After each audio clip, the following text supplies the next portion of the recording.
कौन कहता है आसमान में सुराग नहीं हो सकता? कौन कहता है आसमान में सुराग नहीं हो सकता? एक पत्थर तो तबीयत से उछालो यारो। आज की इस खूबसूरत प्रोग्राम के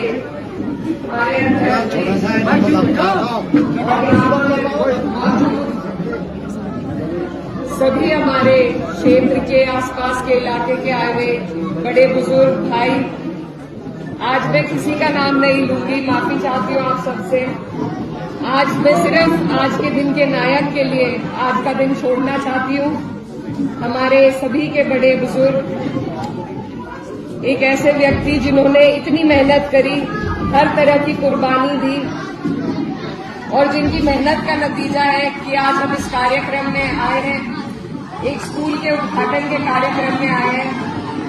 हमारे आदरणीय गांव पंडेली के पूर्व प्रधान और शहर के इलाके के पार्टी के बुजुर्ग जिम्मेदार शरीफ प्रधान जी का मैं दिल की गहराइयों से धन्यवाद देना चाहती हूँ। आज न मेरा दिन है, न और किसी का दिन है, न पार्टी का, न सियासत का। आज सिर्फ उनकी मेहनत का दिन है और आज हम सब यहाँ इकट्ठा हुए हैं उन्हें इसी बात की मुबारकबाद देने के लिए और उनका तहे दिल से शुक्रिया अदा करने के लिए। मुझसे पहले पूर्व वक्ताओं ने बताया कि जब भी कोई विकास का कार्य होता है तो कई लोग ऐसे हैं जो ऐसी राजनीति की भी सोच रखते हैं कि काम को रोके। अगर स्कूल प्रस्तावित हुआ है तो नहीं चाहते कि आगे बढ़े, अगर खुद ग्राम में प्रधान नहीं है तो नहीं चाहते कि कोई और काम हो। तो ऐसी सोच के लोगों ने आज हमें पीछे कर रखा है, लेकिन हम प्रधान जी की मेहनत को देख रहे हैं। उन्होंने अपनी खुद की जमीन को बेचकर, एक बहुत बड़ी कुर्बानी है क्योंकि योजना सरकार में मिल जाती है लेकिन अक्सर कर गांव तक इसलिए नहीं पहुंच पाती क्योंकि जमीन की हमें उपलब्धि नहीं हो पाती। लेकिन उसको भी पूरा करवाना, ऊपर से जाकर स्कूल को प्रस्तावित कराना, फिर तमाम किस्म के जो रास्ते में रोड़े आए उन सब के लिए लगातार मेहनत करना, उनकी कुर्बानियों का नतीजा है कि आज बिल्कुल गांव की आपको हद में एक इतना अच्छा स्कूल मिला है।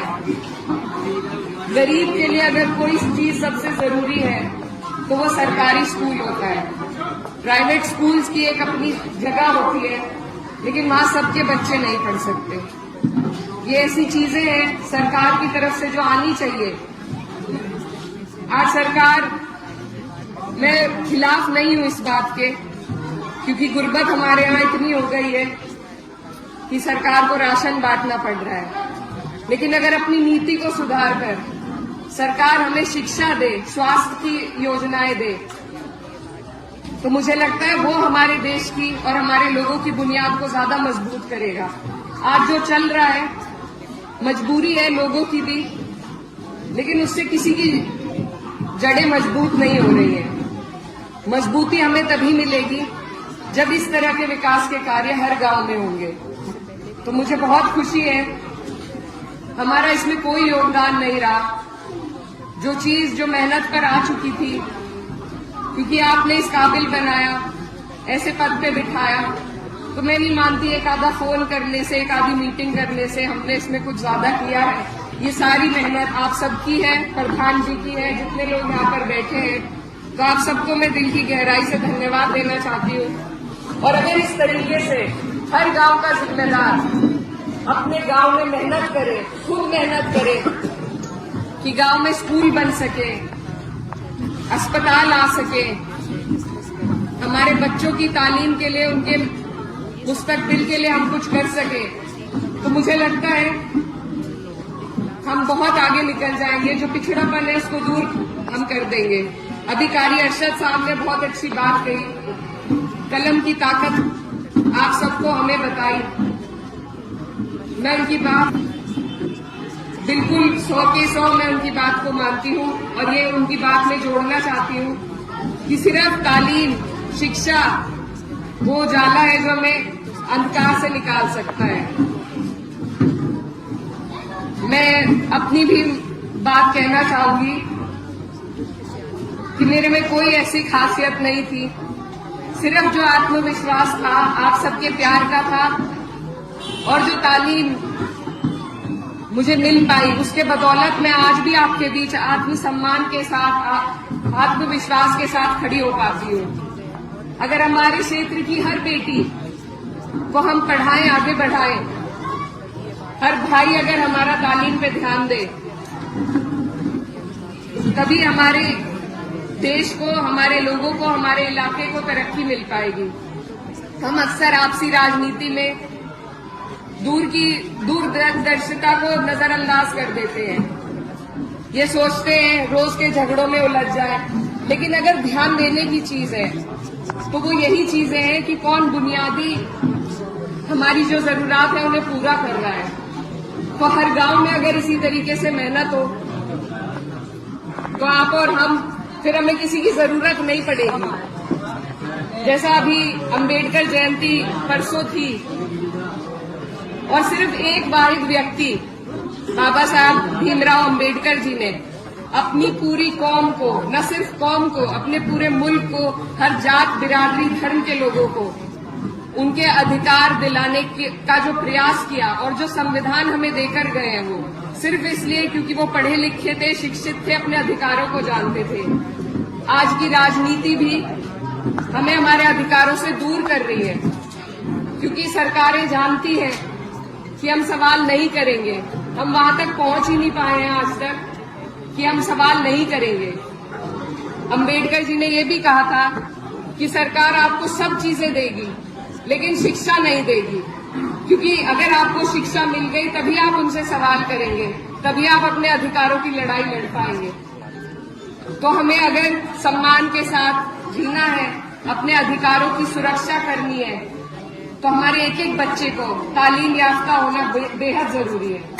तो ये स्कूल का मुस्तकीम प्रधान जी ने कहा कि स्कूल की स्थापना हो चुकी है, अब आप लोगों की सबकी जिम्मेदारी है कि यहाँ पर बच्चे आए, बच्चियां आए, एडमिशन हो, पढ़ाई हो, लोग यहाँ से बाहर तालीम लेकर जाएं और अपने क्षेत्र का, अपने इलाके का नाम रोशन करें। उसी के संदर्भ इजाजत लेकर मैं ये घोषणा करना चाहती हूँ कि हर साल अपनी बहनों के लिए मैं यहाँ पर तनसीबा स्कॉलरशिप देने के लिए प्रस्तावना रखना चाहती हूँ प्रधान जी के नाम से। तो हम भाइयों की बात बाद में करेंगे क्योंकि यहाँ पर लड़कियां कम है, तो यही चाहती हूँ कि सबसे पहले मेरी बहनें आगे बढ़े और उनके लिए हर वर्ष, चाहे मैं किसी पद पे रहूं या ना रहूं, मेरी कोशिश ये रहेगी कि हम लोग स्कॉलरशिप इस स्कूल से दें। नया स्कूल है, आप लोग भी इस बात की चर्चा करें कि जो भी बच्चे, तनसीब भाई खड़े हैं, प्रधान जी खड़े हैं, जिनके नाम ये देंगे उनको हम स्कॉलरशिप देने का काम करेंगे ताकि वो अपनी आगे की पढ़ाई भी कर सके। तो ये छोटी छोटी कोशिशें हैं आपकी, हमारी सभी की मिलजुल कर होनी चाहिए कि हमारे क्षेत्र में लोग शिक्षा के प्रति जागरूक हो, अपनी बच्चियों को, बच्चों को पढ़ाएं।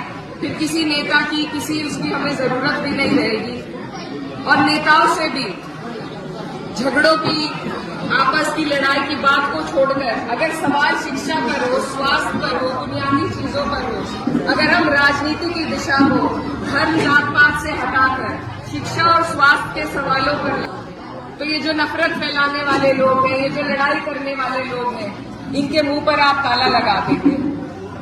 तो आप सबसे मेरी गुजारिश है कि आप लोग भी ज्यादा से ज्यादा योगदान करें, जागरूक कराएं लोगों को कि बच्चों का एडमिशन हो सके और यहाँ से जितनी मेहनत जो आज ख्वाब पूरा प्रधान जी का हुआ है, उसको और आगे तक हम बढ़ाने का काम करें।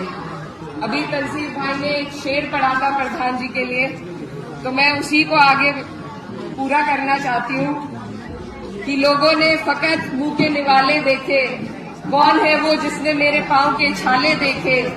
एक मुद्दत में अंधेरों से लड़ा हूं अकेला, तब जाकर कहीं जमाने ने उजाले देखे। आपको